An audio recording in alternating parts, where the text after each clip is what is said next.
The biography of Hypatia. This is Hypatia of Alexandria was the first woman to make a substantial contribution to the development of mathematics. Today, we will learn about her life.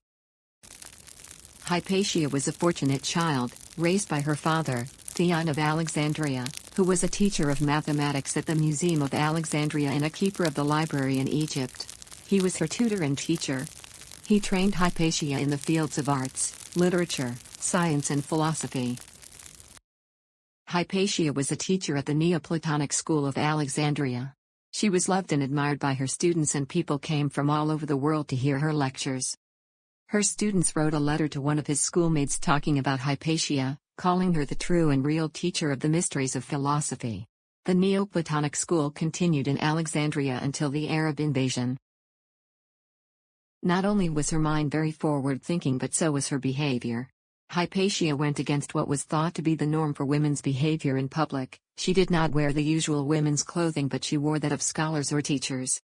She held a high position as the head of the school where she taught and had a lot of political influence in the city.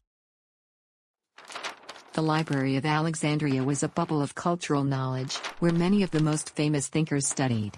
It is said that it held 50,000 books on its shelves.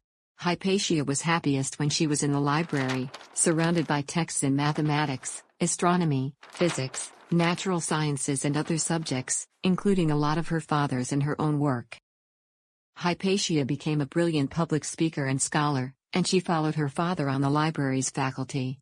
There she wrote on mathematics and astronomy. She did work on algebraic equations and conic sections. When the Arabs invaded Alexandria in 642 AD, the library was burned to the ground, and with it all of Hypatia's works. All we know about her writings today is when others of her time spoke of her work. Hypatia found herself caught in the middle of a struggle between two powerful figures in Alexandria, namely, Orestes the civil authority and Cyril the bishop. It was a time of great turmoil, as the people of Alexandria were being divided by their different religions. Hypatia had Greek beliefs, and at the time there was a stronger Christian following. This led to the eventual murder of Hypatia on the 8th of March, 415 AD in the streets of Alexandria. However, Hypatia lives on in her legacy, and a lunar crater was named in her memory. And so she lives on forever, sitting on the moon and looking at the stars in deep thought, as she once did.